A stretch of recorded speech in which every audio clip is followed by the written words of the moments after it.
తాకట్టులో ఉన్న మీ బంగారాన్ని విడిపించి ఆ రోజు ఆన్లైన్ రేటుకి మేము కొంటాం. Bhavani gold company. నమస్కారం.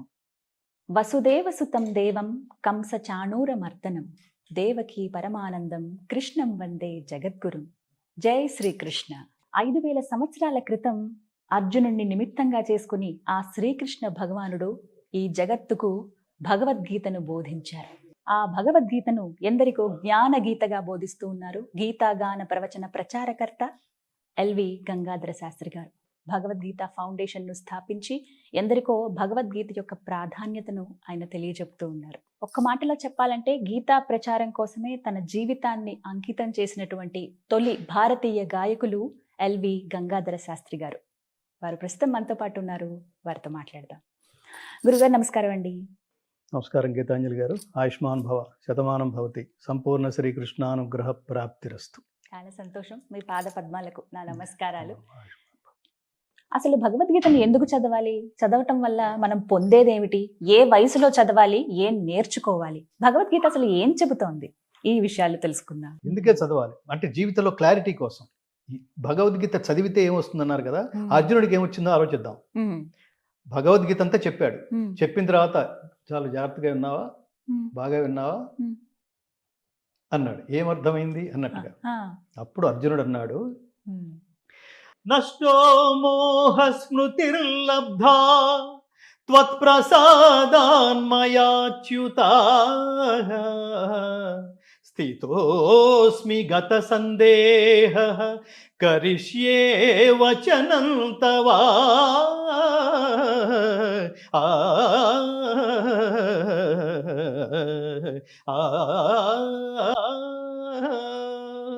అచ్యుత పరమాత్మ, నీ దయ వలన నా అజ్ఞానం తొలగిపోయినది. మొట్టమొదటి పాయింట్. నాకు జ్ఞానము లభించినది. రెండో పాయింట్, సందేహములన్నీ తొలగినవి. ఇప్పుడు కర్తవ్య నిష్టలో ఉన్నాను.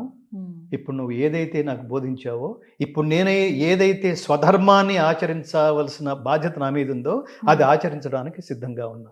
ఇప్పుడు చెప్పండి. భగవద్గీత అంతే, ఇక యుద్ధానికి సిద్ధమైపోయాడు. ఇప్పుడు భగవద్గీత సారాంశం ఏంటో చెప్పండి. అర్జునుడికి బోధించిన పాఠం మనకు కదా, అది అర్జునుడికి ఫలించిన పాఠం మనకు ఫలించదు. అర్జునుడికి వేసిన క్యాప్స్యూల్ మనం వేసుకుంటే మనకు ఫలించదు. అందుకని చదవాలి. అంటే జీవితంలో క్లారిటీ కోసం చదవాలి. క్లారిటీ కోసం చదవాలి. స్ట్రెస్ పోవాలంటే, జీవితంలో మానసిక ఒత్తిడి పోవాలంటే భగవద్గీత చదవండి. ఏ పని మనిషి శాశ్వతుడు కావాలంటే భగవద్గీత చదవండి. ఇవాళ ముఖ్యంగా మీకు మనకి ఆ మధ్యన చాలా పేపర్లో వచ్చింది, మీకు డయాబెటీస్ పోవాలంటే, మధుమేహం పోవాలంటే, లేదా మీకు అదేంటారు బీపీ, షుగర్లు ఇలాంటివి ఏమన్నా ఉంటే పోవాలంటే భగవద్గీత చదవండి. రీసెర్చ్లో తేలిన విషయం. ప్రొఫెసర్స్ చాలా పెద్ద ఎత్తున ఇంగ్లీష్ పేపర్స్లో కూడా వచ్చింది, అమెరికన్ ఎడిషన్స్లో కూడా వచ్చింది. ఏమిటి దాని అర్థం ఏమిటి అంటే, ఎలా అంటే భగవద్గీత చదివితే పోతుందని కాదు, చదివి అర్థం చేసుకుని ఆచరిస్తే, ఓహో ఇది ఇంతేనా, ఓ ఇట్లాంటి సమస్య వచ్చినప్పుడు ఇలా ఆలోచించకూడదు అనమాట. పిల్లలు అదే కదా, పిల్లలు రాత్రంతా చదివారు పాపం కష్టపడి. మన పిల్లలు బంగారు తండ్రులు, బంగారు తల్లులు. 10 మార్కులు తక్కువ వస్తే తెలంగాణలో కొంతమంది పిల్లలు ఆత్మహత్యలు చేసుకున్నారు చూడండి, అప్పుడు చనిపోయారు చూడండి. ఎలా అసలు అట్లా తల్లిదండ్రులు ఏం మాట్లాడుతున్నారో మీ పిల్లలతో? 10 మార్కులు తక్కువ వచ్చినాయి, సో వాట్ అయితే ఏమిట్రా అని అనే తల్లిదండ్రులు కడుపున పుట్టలేదన్నమాట వాళ్ళు. నువ్వు ర్యాంక్ రావాల్సిందే, 5 మార్కులు తక్కువ వచ్చినాయి, నువ్వు 90 అన్నావు కదా, ప్రామిస్ అన్నాడు తండ్రి. 90% అన్నావు, ప్రామిస్ అనగానే బీపీ పెరిగింది వాడికి. ఏంటి ప్రామిస్ ఏమిటి? 85 వస్తాయి, సో వాట్? నేను చదివాను, 4 ప్రశ్నలు ఏవో రాలేదు, నేను 90కి ప్లాన్ చేశాను, 85 వచ్చినాయి, అయితే ఏమిటి? ఈ అయితే ఏమిట్లో మీరు చాలా మంది గొప్ప గొప్ప వాళ్ళు, అసలు ఏమి చదువు లేకుండా గొప్ప వాళ్ళు అయిన వాళ్ళని ఉదాహరణ చెప్తే అది కూడా చెప్పండి. అది మన చేతిలో లేదు నాన్న, మార్కులు దిద్దేవాడి చేతిలో ఉంది. దేవుళ్ళలాగానే కర్మ చేయి, ఫలితం వాడిస్తాడు.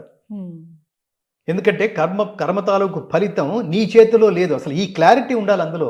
మన ఇద్దరు మాట్లాడుతున్నాం, మన కాన్వర్సేషన్ నడుస్తోంది, శ్రీకృష్ణాల సంవాదం గురించి మనం మాట్లాడుకుంటున్నాం. ఇదంతా జనాల్లోకి, ఇక్కడ 2 కెమెరామెన్లు ఉన్నారు, వాళ్ళు షూట్ చేస్తున్నారు. ఇది రేపు జనాల్లోకి వెళితే ఏమన్నా అనుకుంటారా? మన మధ్యలో ఒక సినిమా గురించి కూడా మాట్లాడుకున్నాం. దాంతో మనకేం సంబంధం? జనాలు ఏమైతే ఏమిటి, మీరు నిజాన్ని నిర్ద్వందంగా చెప్పడానికి ప్రయత్నం చేశారు. దీంట్లో మీకు ఫలితం ఏమి పొందాలనుకోలేదు. జనాలు దుర్భాషలాడే నేచర్ మీది కాదు. వాళ్ళకి ఏదో మంచి చేయాలి, ఇట్లాంటి ఆలోచన విధానం ఉండాలి, బిడ్డల్ని ఇలా పెంచాలి అని చెప్పడం వరకే మన లక్ష్యం. వాడు ఎలా తీసుకుంటాడో నీకు సంబంధం లేదమ్మా. సినిమా డైరెక్టర్ లాగానే, సినిమా లాగానే రిజల్ట్ నీ చేతిలో ఎలా ఉంది? అద్భుతం అనుకున్న సినిమాలు ఫ్లాప్ అవ్వలేదు. చాలా సినిమాలు మీరు అసలు ఏమిటి ఈ సినిమా, శంకరాభరణం సినిమా చూసి అందరూ అసలు ముందు ప్రివ్యూస్ వేస్తే విశ్వనాథ్ గారు చెప్తుండేవారు, నాకు అసలు ఆ మహానుభావుడైతే నేను అసలు ఈ మార్గంలో రావడానికి పరోక్షమైన కారణం విశ్వనాథ్ గారు. శంకరాభరణం సినిమా చూసి అట్లా నేను శాస్త్రీయ సంగీతం, ఆ ప్రభావంలో పడి శాస్త్రీయ సంగీతం నేర్చుకోవడానికి హైదరాబాద్ వచ్చాను. వీళ్ళు సమాజాన్ని నడిపించగలిగే దిక్సూచులు వాళ్ళు. ఆర్ నారాయణమూర్తి గారు. దానివల్ల ఏది వస్తోంది, దీనివల్ల నాకు నష్టం వస్తుందా, లాభం వస్తుందా, దీంతో సంబంధం లేదు. జనాలకి చెప్పవలసిన సందేశాన్ని నిర్ద్వందంగా, ధర్మబద్ధంగా, సూటిగా చెప్పటం, ఆలోచింపజేయటం. వీళ్ళు కారణ జన్మలు అంటున్నా. ఎన్ని వేల కోట్ల సినిమాలు తీస్తే, దరిద్రపు సినిమాలు తీసి దానికి 1200 కోట్లు 1500 కోట్లు ఎందుకురా జనాలు సమాజాన్ని నాశనం చేసే సినిమాల మీద, శవాల మీద డబ్బులు ఏరుకున్నట్టు? గీత అదే చెప్తుంది. అనుద్వేగకరం వాక్యం సత్యం ప్రియహితం చేయత్ స్వాధ్యాయాభ్యసనం చేయవ వాంగ్మయం తప ఉచ్యతే. మనం పని చేస్తున్నప్పుడు, మనం మాట్లాడుతున్నప్పుడు, పాడుతున్నప్పుడు, ఇంకేది చేసినా జనాలలో అనారోగ్యకరమైన భావోద్వేగాలకి తావు లేకుండా చేయగలగటమే అదొక తపస్సు. మీరు నిజంగా తపస్సు చేస్తున్నారా? అవి రాక్షస క్రీడలు అంటారు వాటిని. జనాలు ఏమైపోయినా పర్వాలేదు, మనం మాత్రం వాళ్ళ బలాల మీద కాదు, బలహీనతల మీద సంపాదించాలి. ఇంకోటి ఏదో చేసి సంపాదించాలి. అది చూసి వాడు నాశనం అయిపోతే ఏమిటది? వాడి ఫ్యామిలీ ఉసురు తగలదు, నీకు నీ తరతరాలకి తగలదు. సో అట్లా మనం ఎక్కడి నుంచి వచ్చాం? విశ్వనాథ్ గారి.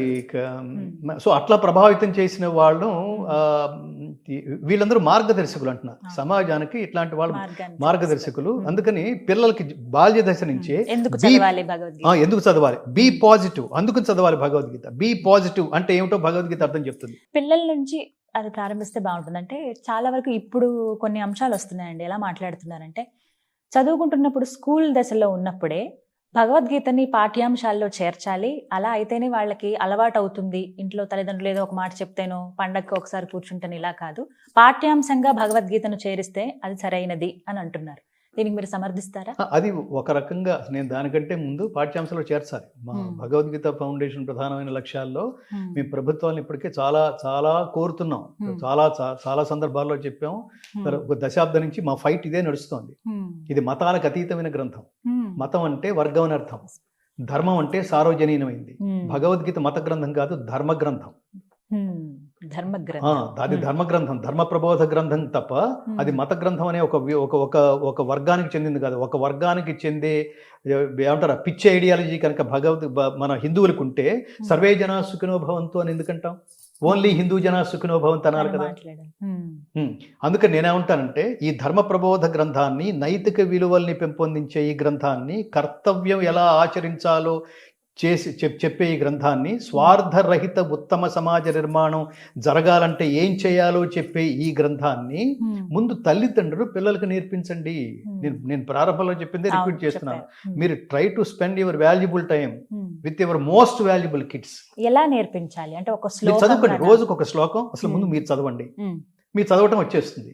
అది పెద్ద విషయం కాదు. అది తెలుగులో పుస్తకాలు చాలా ఉన్నాయి.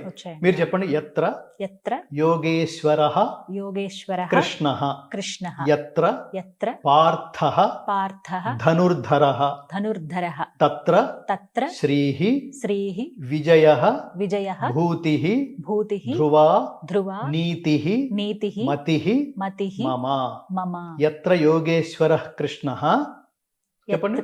యత్ర యోగేశ్వరః కృష్ణః యత్ర పార్థో ధనుర్ధరః తత్ర శ్రీర్విజయో భూతిః ధ్రువా నీతిర్మతిర్మమ. ఏమిటి ఇంకా మీకు నేర్పించేది? ఇంత ఈజీగా. ఇప్పుడు ఏమిటి, తల్లికి వచ్చేస్తే పిల్లలందరికీ వచ్చేసినట్టే. ఈ శ్లోకం నేర్పించడానికి ఎంతసేపు పడుతుంది? మీరు నేర్చుకోవడానికి మహా అయితే 5 నిమిషాలు. దానికి ఇప్పుడు మీకు ఇచ్చిన గ్రంథం ఉంది, ఇది గోరఖ్పూర్ గీతా ప్రెస్ వాళ్ళది. నేను చాలా సందర్భాల్లో చెప్తుంటాను. మీకు ఇంకా డీటెయిల్డ్ గా చాలా కావాలంటే వీళ్ళదే పెద్ద పుస్తకం దొరుకుతుంది.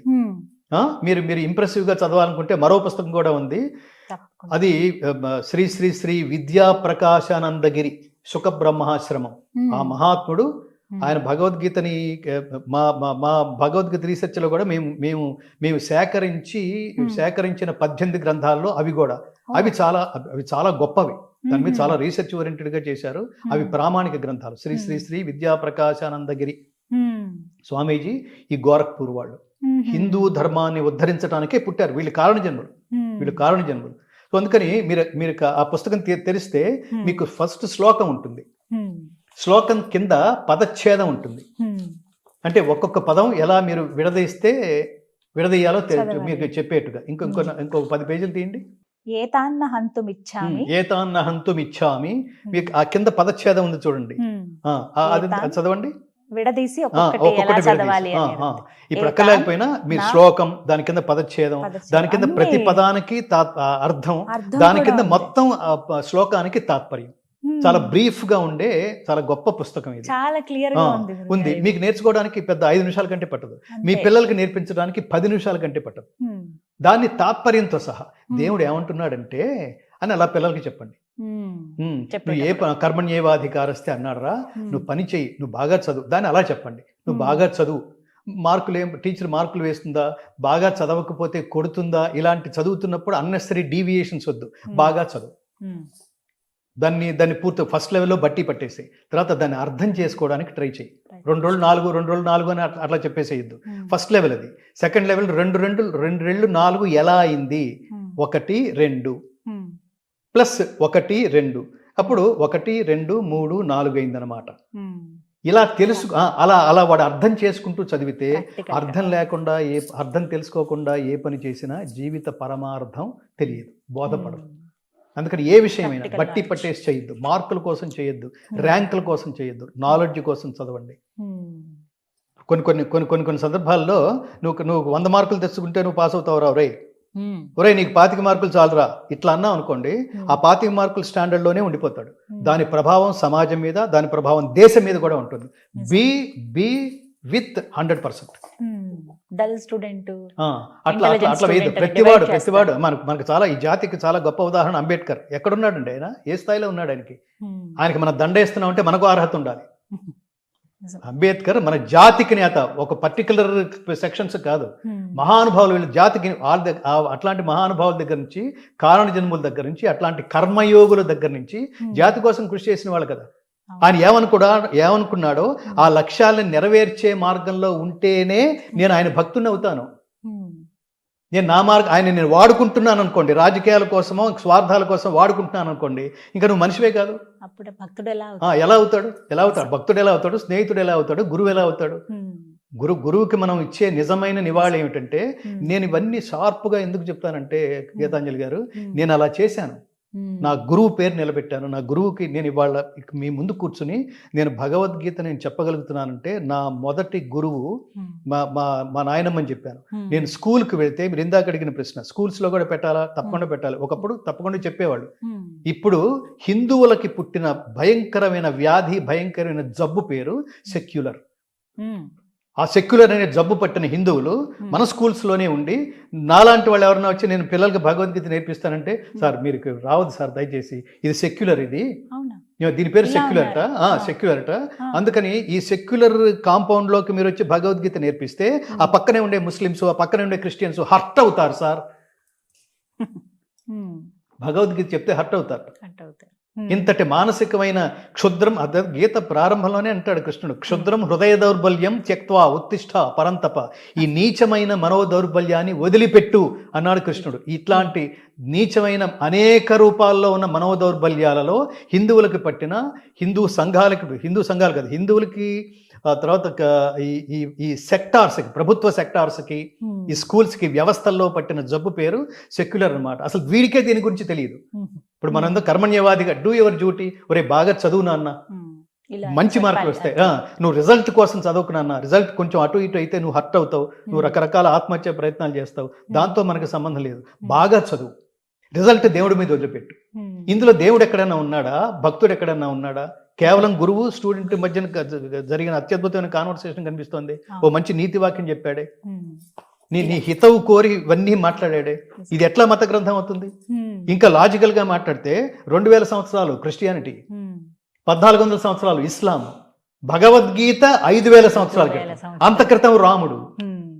మతాలు ఆవిర్భవించని కాలంలో బోధించబడిన భగవద్గీతని ఎందుకురా మత గ్రంథం అని ముద్ర వేస్తావు? Useless fellow. చాలా బాధ అనిపిస్తుంది.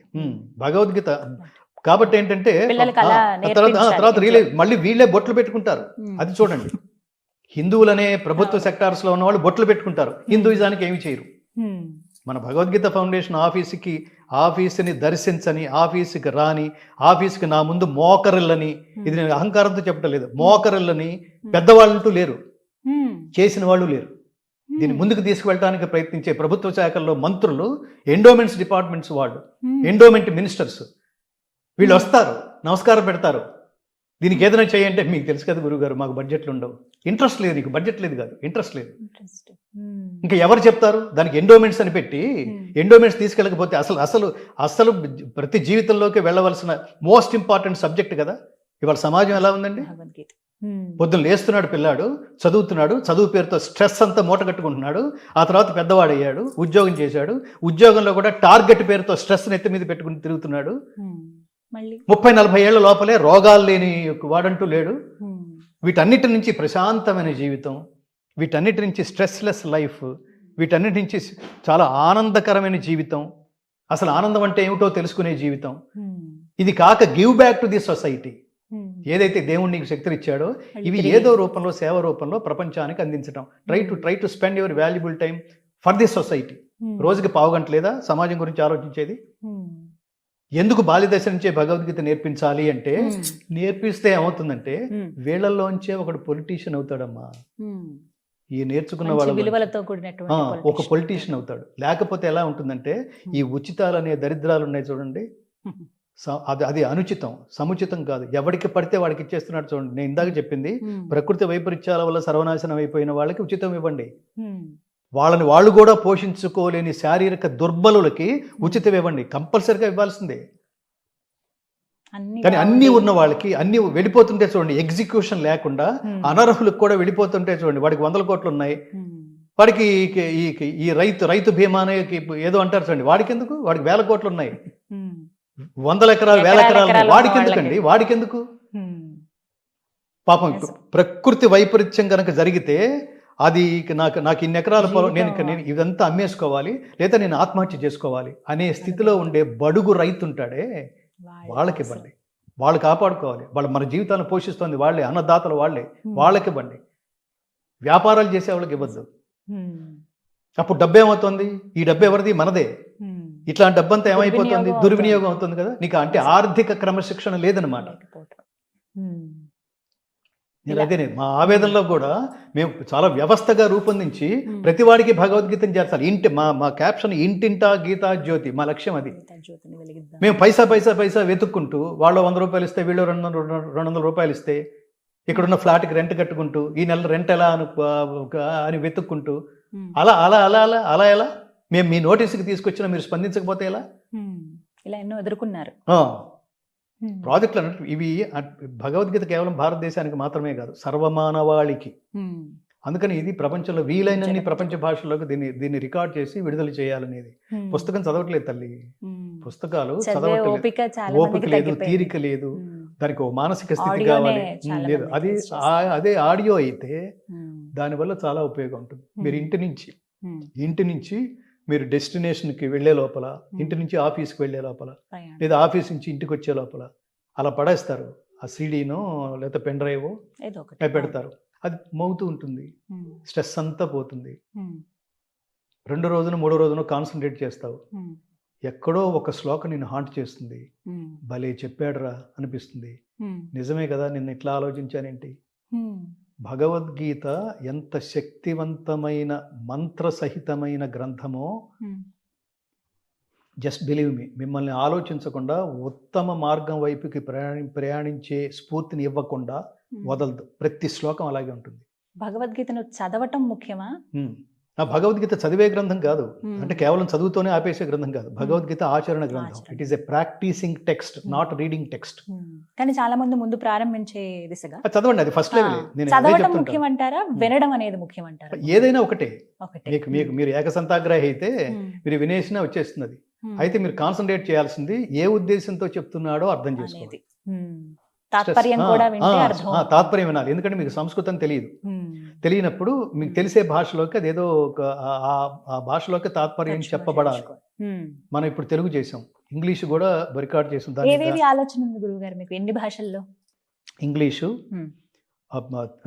తెలుగు రికార్డ్ చేసాం, తర్వాత ఇంగ్లీషు త్వరలో అమెరికా ప్రెసిడెంట్ చేతుల మీదుగా రిలీజ్ చేయాలనేది సంకల్పం. ప్రాజెక్ట్ పూర్తి చేసాం, బట్ దానికి మనకి దాని అంటారు ఫైనాన్షియల్ సపోర్ట్ కావాలి, అది పూర్తి చేయడానికి.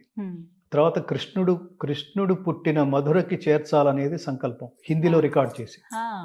తర్వాత కృష్ణుడు పరిపాలించిన ద్వారకకి చేర్చాలనేది మరో సంకల్పం, అది గుజరాతీలో రికార్డ్ చేసి. శ్రీకృష్ణ పరమాత్మ అవతారం చాలించిన తర్వాత కూడా ఆయన హృదయం, ఆయన గుండె సజీవంగానే ఉంది అని కోట్ల మంది హిందువులు విశ్వసించే శిల రూపంలో సజీవంగానే ఉందని హిందువులు విశ్వసించే క్షేత్రం పూరి, ఒడియాలో రికార్డ్ చేసి ఆ క్షేత్రానికి చేర్చాలనే సంకల్పం. అలాగే మన దక్షిణ భారతంలో 2 ప్రధానమైన కృష్ణ దేవాలయాలు ఉన్నాయి. ఒకటి ఉడిపి, అది కన్నడలో రికార్డ్ చేయాలి. ఇంకొకటి గురువాయూరు, మలయాళంలో రికార్డ్ చేయాలి. మలయాళం అంటే మీకు కేరళలో మ్యాక్సిమం ఇన్కమ్ అంతా బ్యాక్ వాటర్, సముద్రం నుంచి వెనకొచ్చిన వాటర్లోనే పడవలు వేసుకుని అవన్నీ మనం పిక్నిక్స్కి వెళ్తుంటారు జనాలు. అది చాలా గొప్ప టూరిస్ట్ స్టేట్. అది దాని source of income is back water. ఆ బ్యాక్ వాటర్లో మనం ఆ పడవలు వేసుకుని వెళ్తున్నప్పుడు, లాంచీల్లో వెళ్తున్నప్పుడు మధ్య మధ్యలో చిన్న కొండలు కనిపిస్తుంటాయి, చిన్న కొండరాడు. ఎక్కడ కొండరాయి కనిపించినా దాని మీద ఒక సిలువ కనిపిస్తుంటుంది. అంత ప్రచారం చేసేసారు అక్కడ. అన్యమతం అనుకుంటూ. అన్యమతం ఎందుకంటున్నాం అంటే ఇది ఖచ్చితంగా హిందూ దేశం అని చెప్పడానికి కూడా సిగ్గుపడుతున్నారు, మొహమాట పడుతున్నారు, భయపడుతున్నారు. ఏమి మానసిక దుర్బలురా మీరు, అందుకే అవకాశం దొరికింది. ఏమి కర్మ వీళ్ళకి. ఇది ఖచ్చితంగా ఇదేమి బెత్లహేమేం కాదు. ఇక్కడున్న వాళ్ళు అక్కడి నుంచి ఏం తరలి రాలేదు. ఇక్కడున్న ముస్లిమ్స్ మక్కా నుంచి ఏమి, ఇదేం మక్కా కాదు కదా, అక్కడ పుట్టిన వాళ్ళు కాదు కదా. ఇది ఖచ్చితంగా రాముడు పుట్టిన క్షేత్రమే కదా, కృష్ణుడు పుట్టిన క్షేత్రమే కదా, జ్ఞానం పుట్టిన భూమే కదా. దీని మీద ఏమాత్రం అవగాహన ఏర్పరచకుండా ఇంతకంటే బెటర్ ఇందులోకి దూకేయటం ఏంటి? అమ్మను మార్చడం కాదు, తల్లిని మార్చడం కాదు, ఏది మతం మారడం అంటే.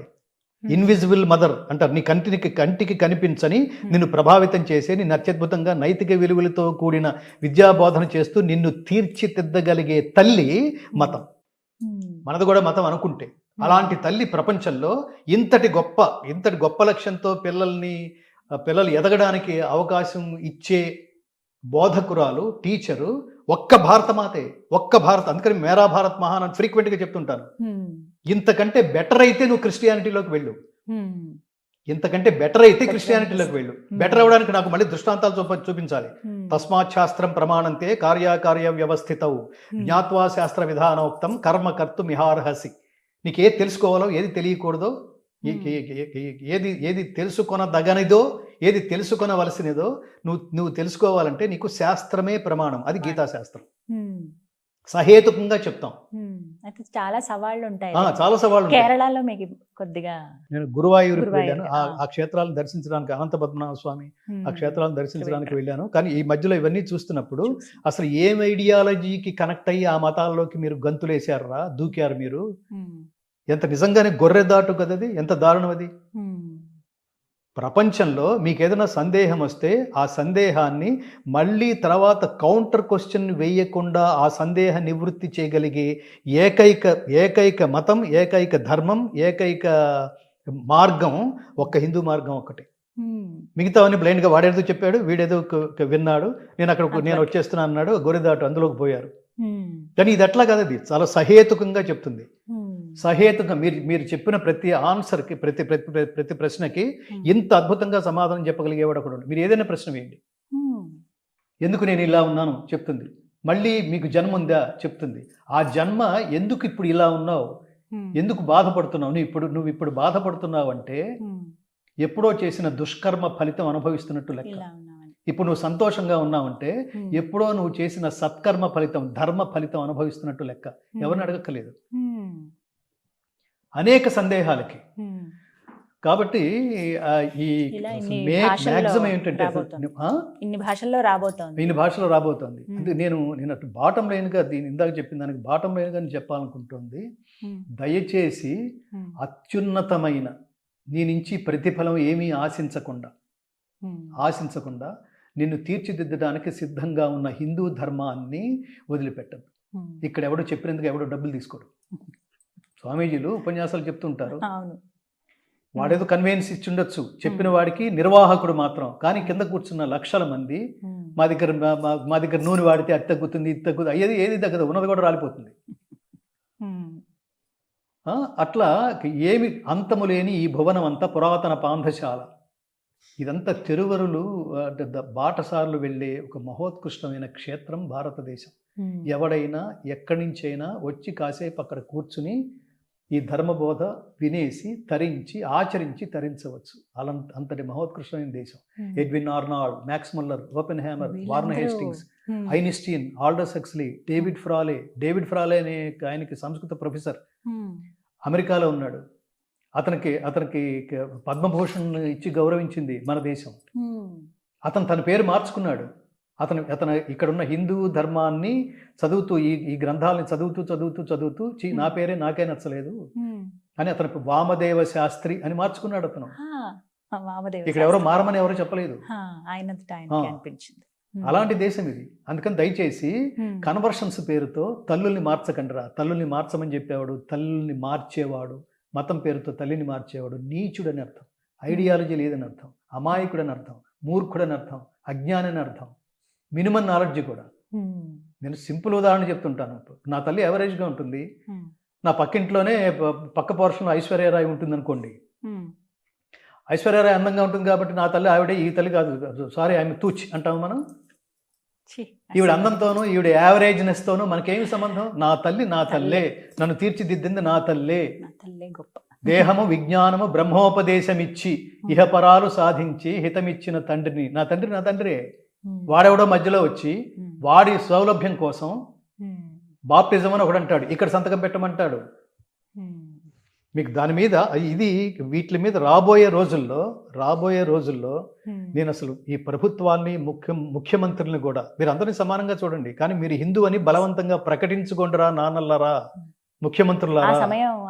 డెఫినెట్ గా నేను ఏమంటానంటే, ఇవాళ హిందూయిజం గురించి గట్టిగా మాట్లాడడానికి ప్రపంచంలో ఇది హిందూ మతానికి సంబంధించింది, మనం దాన్ని టచ్ కూడా చేయకూడదు, దాని పేరు యోగా అని మొన్నటిదాకా అనుకున్న వాళ్ళు ప్రపంచ యోగా దినోత్సవం స్థాయికి అది చేరుకుందంటే ఇప్పుడిప్పుడే దీన్ని అర్థం చేసుకుంటోంది. రాబోయే రోజుల్లో ప్రపంచ మొత్తాన్ని శాశ్వతానందమయ స్థితికి తీసుకువెళ్ళగలిగే, జ్ఞానబోధ చేయగలిగే దేశం భారతదేశం మాత్రమే. ఇదే నిలబడి ఉంటుంది. మిగతావన్నీ డబ్బులుండి వాడు ఎందుకు కన్వర్ట్ చేస్తున్నాడు? వాడికి డబ్బు వస్తుంది. నేను ఉద్యోగం చేయాలంటే, నేను డబ్బు సంపాదించాలంటే నేను 10 మందిని ఇందులోకి కన్వర్ట్ చేయాలి. నువ్వే పుస్తకాలు పట్టుకుని తిరుగుతున్నావు, నువ్వే ప్రచారం చేస్తున్నావు. ఇక్కడ ప్రచారం చేయాల్సిన అవసరం లేదు. భగవద్గీత కోసం మీరు వస్తే నేను మాట్లాడుతున్నాను. నేను జనాల్లోకి వెళ్ళి చెప్పాల్సిన అవసరం లేదు. అంతే. దిస్ ఇస్ జస్ట్ లైక్ ఏమంటారు కాలేజెస్. ఇప్పుడు నారాయణ, చైతన్య అంటారు చూడండి. స్కూల్కి మనం వెళ్ళాలనుకుంటే మీరు జాగ్రత్తగా వినండి. మీరు స్కూల్కి వెళ్తున్నారా? స్కూల్ మీ ఇంటికి వస్తుందా? మీరు స్కూల్కి వెళ్తున్నారంటే మీకు ఇంట్రెస్ట్ ఉందని అర్థం. స్కూలే మీ ఇంటికి వచ్చి మా దగ్గర రండి అంటుందంటే వాడికి ఇంట్రెస్ట్ ఉందని, వాడు లాభాపేక్షతో వాడు వ్యాపారం చేస్తున్నాడని అర్థం. అంతేనా? ఈ మిగతా మతాలు కూడా అంతే. నేను 2 ఉదాహరణలు చెప్పాను, మళ్ళీ ఈ సందర్భంలో కూడా చెప్తాను. స్త్రీ పురుషులు మా మత సిద్ధాంతాల ప్రకారం సమానం కాదు. మా మత సిద్ధాంతాల ప్రకారం స్త్రీ పురుషులు సమానం కాదు. స్త్రీలు బిడ్డల్ని కనడానికే పనికొస్తారు అని అబూబకర్ ముసలియార్ అనే ఒక సంఘం అధ్యక్షుడు ఆ మధ్యన ప్రకటన ఇస్తే అన్ని పేపర్లలోనూ వచ్చింది. అది అంటే ఆ మతం కొన్న మానసిక వైశాల్యం ఏమిటి? మనమేమని చెప్తున్నారు? మాతృదేవో భవ, తల్లే మొదటి దేవతరా నాన్న. తల్లి నీకు జన్మనిస్తూ తన జన్మని పడంగా పెట్టింది. కాన్పు కష్టమైతే మహిళలు పోతారు కూడా. పాత రోజుల్లో లేవవి. కాన్పు కష్టమై బిడ్డని ప్రసవించి తల్లి మృతి అంటే అది తెలిసినా కూడా బిడ్డని కనడానికి, తల్లి గర్భవతి అవ్వడానికి మెంటల్గా ప్రిపేర్ అయిందంటే ఏంటి అసలు అది? ఆ త్యాగమూర్తికి తిరిగి ఏమి ఇవ్వగలం? అలాగే పితృదేవో భవ, నాన్న మొత్తం జీవితాంతం సంపాదించిందంతా తెలివితేటలతో, రకరకాల తెలివితేటలతో సంపాదించిందంతా నిన్ను పెద్దవాడిని చేయడానికే ఉపయోగించాడు. తిరిగి ఏమి ఇస్తున్నావురా వీళ్ళకి? జస్ట్ లైక్ దట్, అట్లా జంతువులాగా బతికేస్తావా? తిరిగి ఏమి ఇవ్వమా? ఏమి ఇచ్చినా తీసుకోరు. అయినా ఏమి ఇవ్వాలి అంటే through your works, through your achievements you have to give back to your parents. First తల్లిదండ్రుల రుణం తీర్చుకోవాలి. చాలా అమూల్యమైన విషయాలు తెలియజేశారు. నిజంగా మొదట్లో చెప్పినట్టుగానే ప్రత్యేకమైన ఇంటర్వ్యూ ఇది, నాకు లైఫ్ టైం ఎక్స్పీరియన్స్ అని. ఖచ్చితంగా చాలా సర్వం సంతోషం. శ్రీకృష్ణార్పణమస్తు, సర్వం లోకార్పణం. ఈ గీతని లోకార్పణమస్తు, ఇష్టకామ్యార్థ ఫలసిద్ధిరస్తు, ధన్యవాదాలు. ఆయురారోగ్య ఐశ్వర్యాభివృద్ధిరస్తు, లోకా సమస్తా సుఖినో భవంతు. జై శ్రీకృష్ణ. జై శ్రీకృష్ణ.